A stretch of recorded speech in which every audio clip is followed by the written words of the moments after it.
Hi, welcome to the Just Ask podcast. I'm your host, DorothyAnne. Originally, when I started this show, it was going to be called Stellar Sync. Well, our plans changed and we decided to rebrand and call it Just Ask, where we cover a wide range of topics like motherhood, music, marketing, and even ministry. So glad you're here. Sit back, relax, and enjoy the show. Welcome to Stellar Sync Podcast. I'm your host, DorothyAnne, and this is the place to find awesome strategies for your music business. I'm so excited to have my guest on today.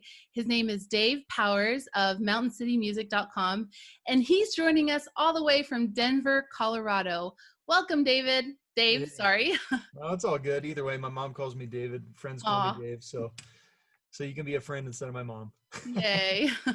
Well, first things first, I have to ask you, what is your favorite chocolate or candy? Hmm. Well, if we're talking chocolates, the realm of chocolates, um, I like old guy candy. So there's this brand called Reason. It's a dark chocolate with caramel in the middle. So I freeze them in the freezer, and they are outrageous. And usually give me like some kind of weird, funky break out of a zit. Mostly, Oh, no. it's it's terrible, but they taste so good. So what are you gonna do? Yeah, it's like it's your, what is it called? Your one there's a show that I used to watch and the lady would always say, it's my one weakness. Yeah, But that's it right. was like everything was her one weakness. But yeah, I love chocolate. That sounds yummy. They're good. So tell us about where you're from. I know you're from Colorado. Is that where you grew up? Uh is that just Yeah. Yep. I grew up on a farm in northern Colorado and then moved into a little town that was probably 15 minutes away and lived there till I was about 20 and then moved out to where I am right now, which is, it's called Firestone. It's about, I think, 13 miles from the hospital that I was born in. So my wife was giving me some trouble. My wife's name is Tara. And she was giving me some trouble the other day because she was like, "You are such a redneck, man. You have not lived more than like 15 miles from your actual birthplace." And we do a ton of traveling. And so I feel like I've been all over, but it's true. I love living in Colorado. It's just totally beautiful. And it's a privilege to live here. Yeah, I've been there once. It was cold, but it was nice. Yeah. So, could you tell our audience a little bit about the genre of the music that you produce? Sure. So Mountain City is like my wife and I are a married duo. It's kind of folk, country, pop, singer-songwriter type of stuff. It's, when you get labeled as a singer-songwriter, you kind of get freedom to do whatever genre you want. You'll see this in all kinds of different singer-songwriters, art. And I don't think we're any different. We're pretty much right in alignment with that. Sometimes we do some country stuff. Sometimes we do some folk. Sometimes it's pop, and sometimes it's electronic, remix and EDM remix or something like that. What project are you currently passionate about right now? Oh, well, I'm an entrepreneur, so I love all kinds of different things happening at the same time. So there's a bunch of really fun stuff happening with Mountain City right now in terms of recording new music and writing. My wife is a prolific songwriter, and so we're always working on something new. In fact, one of the cool things that we get to do is we write custom songs for people. So they'll send in a bunch of, well, actually, we send them a bunch of questions and then they give us their responses. And then we craft a song that encapsulates their keywords of their life story, all of the different intricacies, inside jokes, if they want them, all of that stuff into a custom made song for them. So that's really a fun thing. Um, That is really cool. I was looking at that. So, how many questions do you send on your questionnaire? And can you give us some examples of some of the things that you ask? yeah. So our music is the filter that we write through and create through is the idea that when you shine light on authentic love, darkness fades, hearts get healed, and hope gets restored in your soul. And so we focus our the content of our songs on love, basically, not just romantic love, but love from parents to kids or friendships or any kind. And so the questions that we send revolve around that. So if it's spouse wanting to write a song for the 50th anniversary or for a 20th anniversary, first anniversary, whatever it is, then those questions are kind of customized for that specific situation. If it's a mom that's writing a song for her daughter, then the songs or the questions that we send are customized for that too. So like if I wanted to have a song written for a wedding or something like that, so would you get like the story behind the couple? Like how would you do that? That's exactly what we do. We ask questions like, where did you meet and what attracted you to each other? And what are your top 5 favorite things that you admire about the other person? Sometimes, it'll be a collaborative effort where both like in your example of a wedding song, you've got two people that are responding. And so we fit in all of those answers but some cases, one of the two is saying, hey, I want this to be a secret for the other person, and so I'm going to respond to these questions just from me instead of from both of us. Does that make sense? Yeah, that does. Yeah. I actually had a song that was commissioned to me by my brother-in-law for his wife. So we had to keep it under wraps and everything. And so it was more his side, but I do think it's cool when it is collaborative. And yeah, you definitely have to, as a writer, put yourself in the position of like, what that other person's going through or what they're feeling and stuff. So I loved it. When I saw that on your website, I just thought that was genius. Which one of the tiers, because I noticed you had several tiers, which one do you find is the most popular? I think the entry level one is $500, and that's just us creating a song, recording it with an iPhone, and sending it to them with a lyric sheet. People love that one. But probably the most common one is the $1,500 one, because they don't want necessarily an iPhone recording. They like something professional. And so we write that song, go into the studio, record it with them, and send them both an MP3 and a WAV file and the lyric sheet and all of that stuff. So it sounds and feels quite a bit more professional than just Does it, does your, does the offer, does it have like is it time sensitive? Like, what's the turnaround for it? Usually what we tell people is from the time that they respond initially to all of our initial questions, we do about a 2 to 3 month turnaround on it. And a lot of times we can turn it faster, but if you're touring or something like that, it's always good to give yourself, 2 to 3 months leeway. Yeah. Do you work good under pressure? I personally do. I really kind of thrive in that environment. I think my sweetie vacillates back and forth. I think she likes to have space and time to create, but also can, because of probably the level of her creativity is fairly profound. She can churn things out pretty quickly.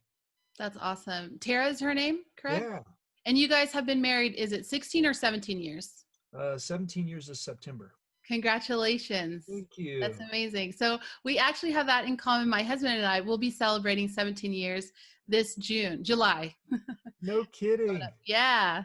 Oh, that's amazing. So Congratulations. think about it. 17 years ago, we were all probably like in the throes of all the wedding prep and like up and down stress levels. Yep. And now That's we're just crazy. like different. It's a different life with kids now. Different stress It is. levels. How many kiddos do you have? We have 6. Oh, amazing. Yeah. Yeah. And you We guys have 2 boys? Yeah, 2 boys, 15 and Awesome. 7. Wow. Great ages. Yeah. So since you guys have been married that long, have you guys always done music together, or is it? Yeah, we have. I kind of discovered that she sang somewhere in our dating process. And I remember the first time I was like, what in the world? She's really good. Yeah. And she was kind of, suppressing that or hiding that fact. But as we got married, we started singing together, and it has been a huge privilege to sing the entire time we've been together. That's so beautiful. It's rare what you guys have. So you guys are really blessed to have that together. Thank you. I feel that way. Good. That's good. So let's switch gears here and just talk about song releases. I know that you guys recently released a song. I believe it's called Home. Is that correct? Yeah. Okay. So give some of our audience an idea of what your song release must do's if they're here sitting with you right now, like they have a song, they want to release it, they need to know like the must do's, because a lot of times nowadays artists will they put so much blood, sweat, and tears into the music production, the writing, and then when it's time to release, it's like, okay, here you go world, here's the song. But you as an entrepreneur know that there's a lot of behind the scenes prep stuff before you release a song. So could you share some of your must do's with us? Absolutely. First of all, I'm kind of the persuasion right now that releasing singles serves the artist better than releasing EPs or albums. I'm not against EPs or albums, but I prefer singles, mostly because let's say that you go into a studio and record an EP. If you release it all at one time, then you've got one thing to talk about for quite a while until you get back in the studio and record more. But if you release singles and spread them out, you always have something to talk about. You always have some story to tell. Excuse me. You'll always have some feedback that a fan is giving you. You always have some line to call out. You'll always have something to talk about. And I think for artists, not only just the initial song release is difficult, but what do you say every single day on social media, or how do you communicate to your fan base on a regular basis? So from a strategic standpoint, releasing one song at a time has a huge advantage. And actually my humidifier in my office here just turned on, and I think it's going to mess up the video. So Oh yeah, sure. there we go. I meant to turn that off ahead of time and totally spaced it. Hey, that's a tip. Have you always used a humidifier? Is that for your voice or? I sit right next to it, so it is helpful for my voice, but it's actually for all of my guitars here. Oh, okay. Yeah. And so I have quite a number of guitars. And How many do you have? Well, stringed instruments, maybe 20 or something like that. Wow. My son would be so like coveting right now. He'd be like, he was talking about his friends like, oh, they have so many more instruments than we do. And I'm like, what are you talking about? And he knew like listed four. Yeah, he's saving up for a guitar right now. So, oh, does he know which one he wants? oh, I don't have it memorized. I just know I wasn't crazy. It was like a koa wood. And I'm like, I've never seen one before like that. I'm not crazy about it, but I mean, he's really into researching it. So I'm kind of letting him just, whatever he is drawn to, I'll be okay with it. So Oh, that's so fun. I don't know Koa's if a it's a beautiful Taylor or wood. Martin. I'm maybe Martin. I don't know. Yeah, well, that's a beautiful guitar. Yeah. And a great wood too. I've got a little ukulele that is a koa wood. Oh, that's beautiful. Now that's pretty. That's really Yeah, it pretty. is. Fun little thing. Who's that by? Oh, I think that's a cheap or inexpensive one by Mitchell. I think I got a Guitar Center or something. Okay, cool. Yeah, that's on his wish list too, a new ukulele. So, Fun. anyways, you were saying Yes, I about was saying. singles, and I wholeheartedly agree with you, especially with streaming and stuff like that. But go for it. Keep telling us what you're telling us. Yes. So another strategic reason that we want to release, or that I want to release singles as opposed to EPs or albums, is that platform like Spotify gives you the ability to submit one song per EP or per album to their Spotify curated playlists for consideration. So they've built in this whole process to submit a song for their consideration. However, if you release singles, you can submit every single one of those for their consideration for placement on their Spotify playlists. And so from a strategic standpoint, again, not only does it give you something to talk about on social media or to your fan base on a regular basis, but it gives you a strategic advantage in making sure every song you create and release gets consideration from Spotify for their playlist, which is super powerful. So, when you're saying they will let you do this on Spotify, are you saying put it simultaneously? Because when I think of release, I think of like once a month or something like that. But is this a different thing on Spotify? On Spotify, they ask for a 7-day uh, window. They kind of, before your song releases, they want you to, or they give you the option to submit a song for their consideration. Um, they ask for a minimum of 7 days. I usually do a month.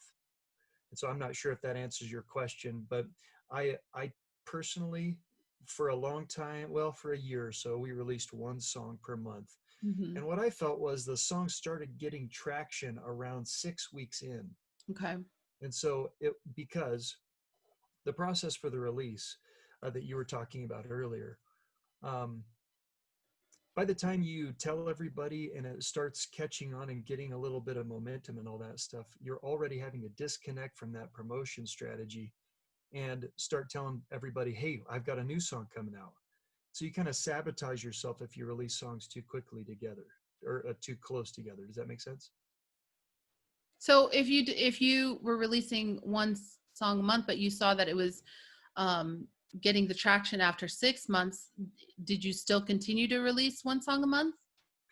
I did. I just felt like, while I have a bunch of really great things to say when I release one song per month, I just found that if I had a little bit more time, like 6 weeks as opposed to 4 weeks, Okay. to promote a song, that it would start generating even more um, momentum, kind of natural momentum. Okay. Okay. So basically what you're saying is that if you were going to tell an artist right now, and let's say they have 5 songs that they want to release, you would probably encourage them to do like 6-week releases possibly. I Now would you've personally, probably built an audience, so this is with your audience in mind. It might be different for other people, yeah, maybe. yeah. So I've got basically two projects that I'm working on right now. One that you mentioned is called Mountain City. The other one is called Worship and the Word. And so my wife and I have been worship leaders in churches for a long time. And so that's a brand new audience that we just started releasing to. So I didn't have really any carryover audience from the Mountain City and Mm. the Worship and the Word stuff, because they're just different. One's general market and one is more, focused on that Church. spirituality type Mhm. of, yeah, Mhm. angle. And so um, I found that 6 week time frame to be really nice and refreshing, actually, because I'll dig into my strategy a little bit. Maybe that will help shine a light on why 6 weeks feels good to me. Okay. So first of all, I submit the song to, in my case, TuneCore. It gets distributed. I submit a song to Spotify for their playlist consideration. Next, I'll take the song. I go through a process. I actually have a Spotify course that you can take online. Yeah, Um, what's the website so we can make sure we jot that down? okay, cool. It's called SavvyMusicianAcademy.com, and then you'll be able to see it. The course is called Spotify for Musicians. Got it.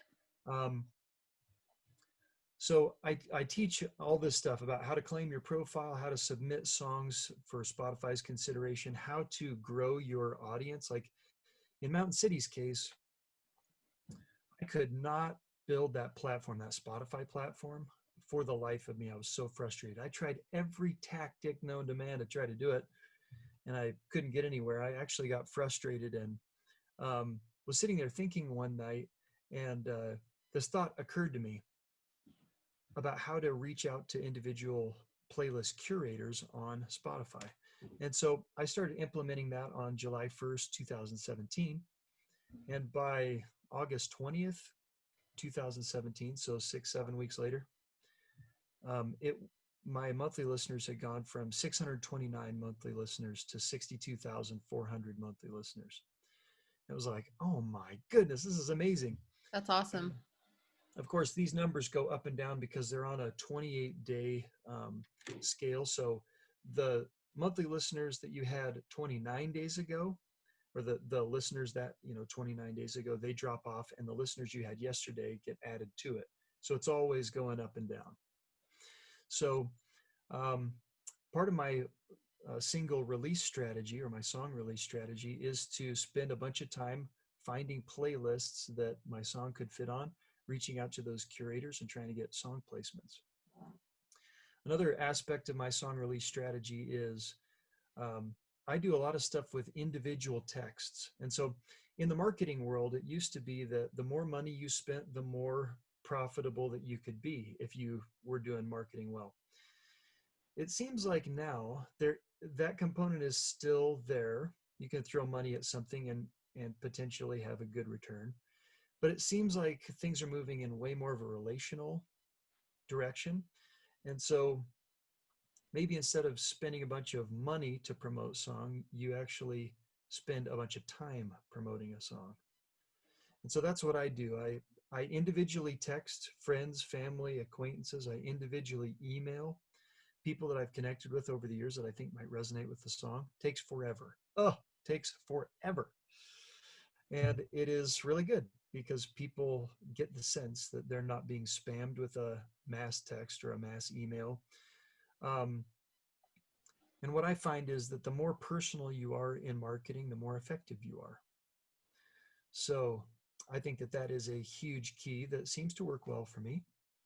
Um, I also reach out to different bloggers. Like I'm a part of a thing called Micco, Micco. It's like a $10 a month platform that gives you a bunch of names, email addresses to different curators, radio stations, bloggers of a bunch of different genres of music. And so that's been a good resource just to look through, find some blogs or some playlists or radio stations that may resonate with the song that I'm putting out, and then I reach out to them. The majority of the time, people don't get back with you on that stuff, which is frustrating, but it's still, you invest a bunch of time and effort in and you get a few returns and then you start a relationship there. So I think that's powerful. Also, social media strategies are super important. Something deeper than, hey guys, I just released a new song, but tell the story of it, call out a line, um, perform it live.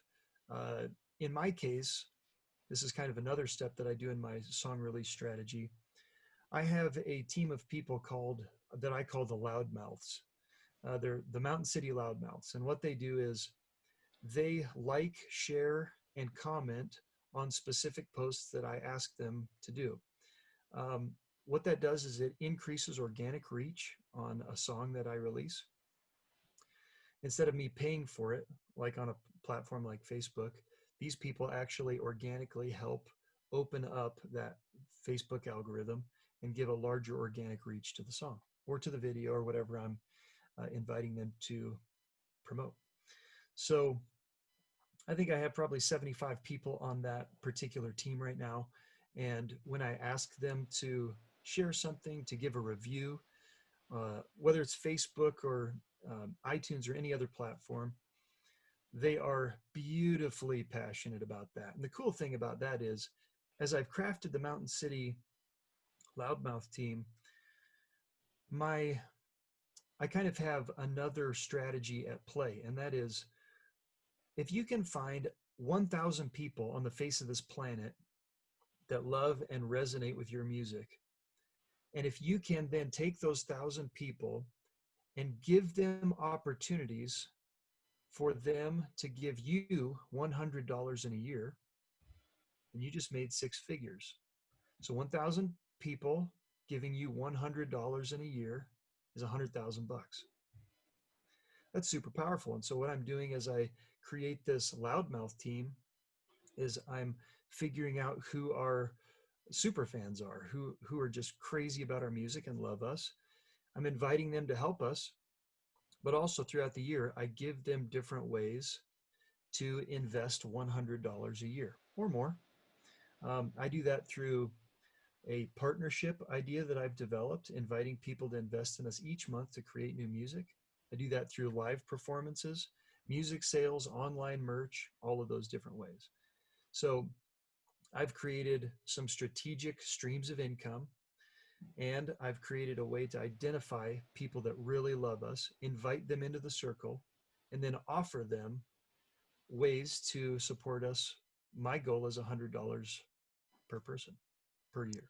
Your circle, is that something that you host on either Patreon, or do you do it on a Facebook group, or is it just an email list that you have? That's a great question, DorothyAnne.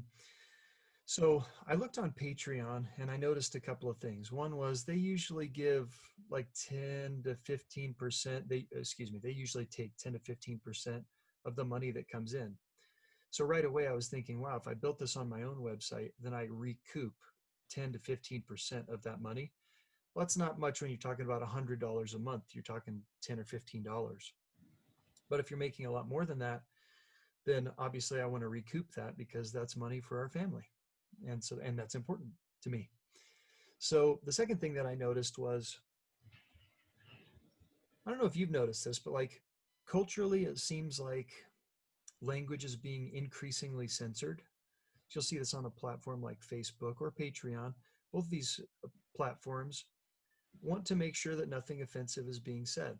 Well, I don't think that I'm going to say anything that's going to offend anybody, but what that increasing censorship says to me is it solidifies the reality that if I have a profile set up on a platform like Patreon and do this a bunch of work to build up that platform, they can with a keystroke delete all my stuff for no reason, and I have no recourse.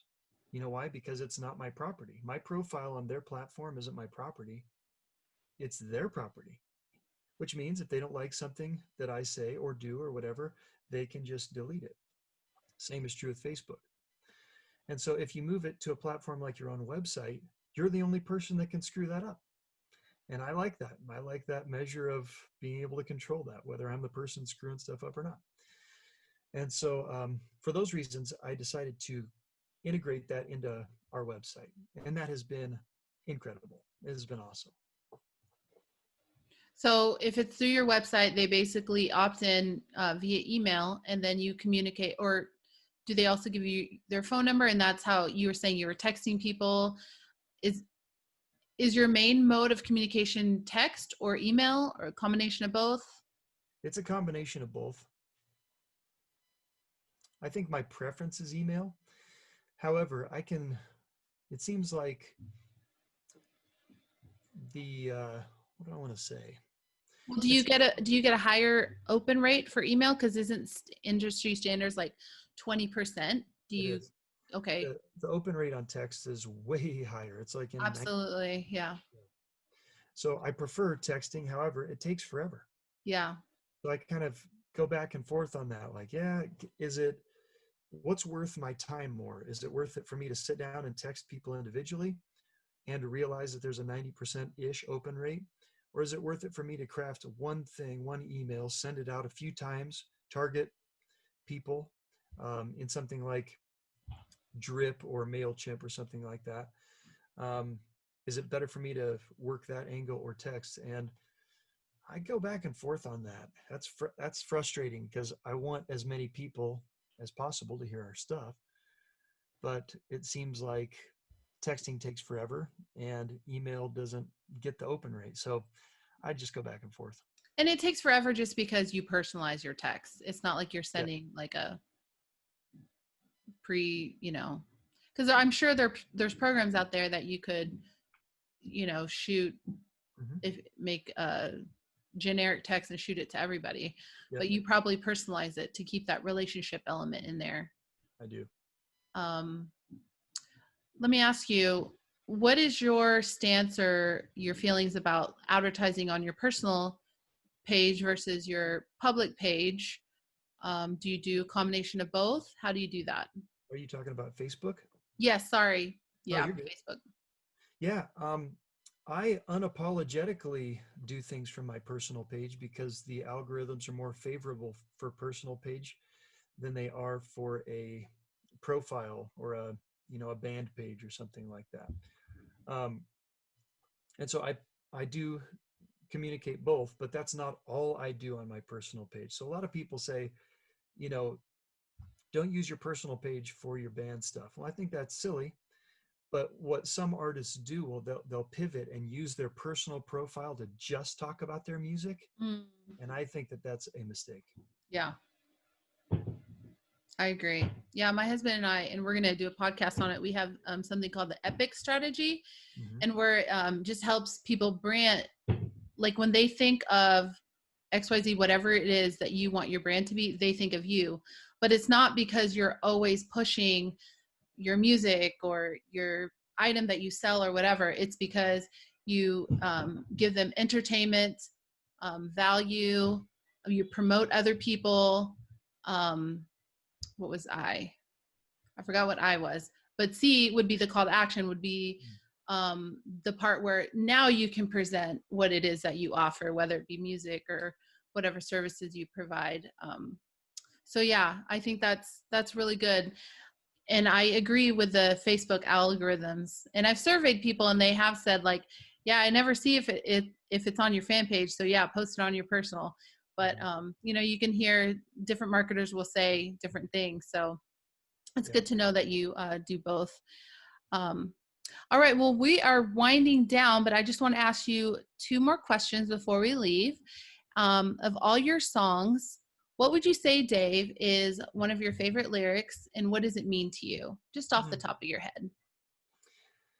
Well, the song that we just released is called Home, and it has all kinds of beauty wrapped up in it to me because it's part of Tara and I's love story. Um, we were up in the mountains of Colorado in February, about 17 years ago, and just we had spent about 6 months prior to that just developing a really beautiful, honest, genuine relationship, a friendship. But we weren't dating each other, which was actually amazing.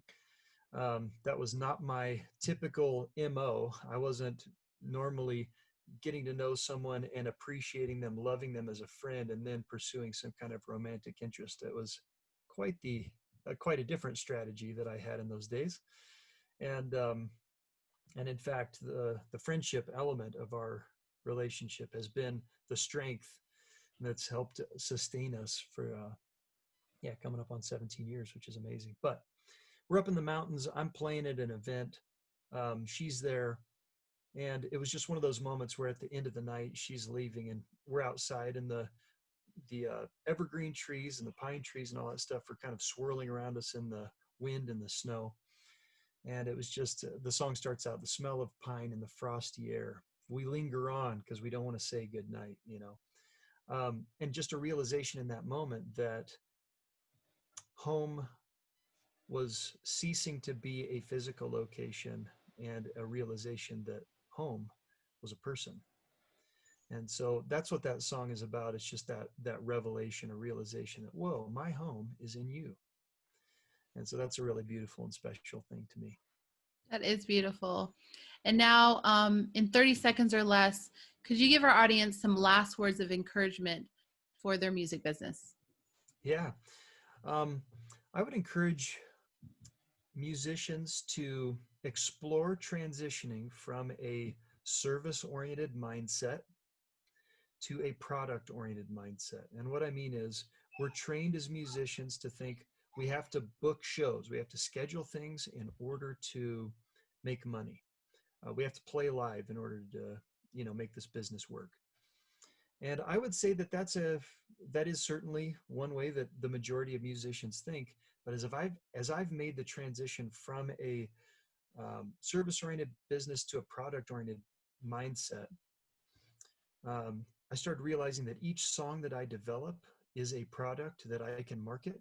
And if you have a good marketing strategy and a good product, you can make money while you sleep, as opposed to a service-oriented mindset, which is you have to show up and trade your time for money.